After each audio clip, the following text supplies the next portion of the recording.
Late afternoon and early evening after the pubs close are the most likely times for street crime. Battersea used to have one of London's worst figures for muggings and street theft, but since a special squad of 20 plainclothes policemen was formed 2 years ago, whose sole job was to combat such crimes, the number has dropped from 566 offences to 212. On patrol last night was Sergeant Mark Haddon. He got a report of a woman who had her necklace snatched off her. Can you just repeat the description on that again, please? One minute over. From the description, he thought he knew where the alleged robber might be. But no luck on that front last night.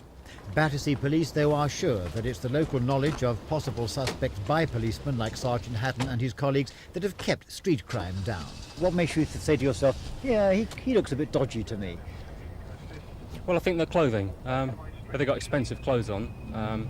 They've got a pair of training shoes that is, I suppose, costs £60 or £70.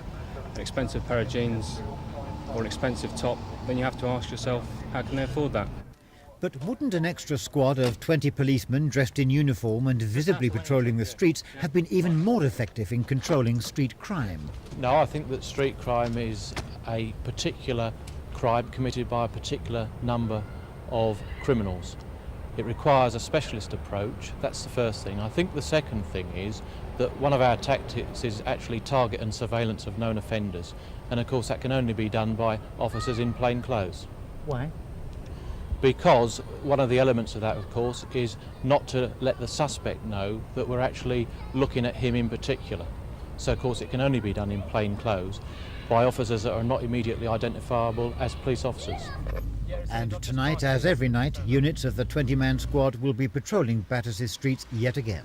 Christopher Rainbow for Thames News.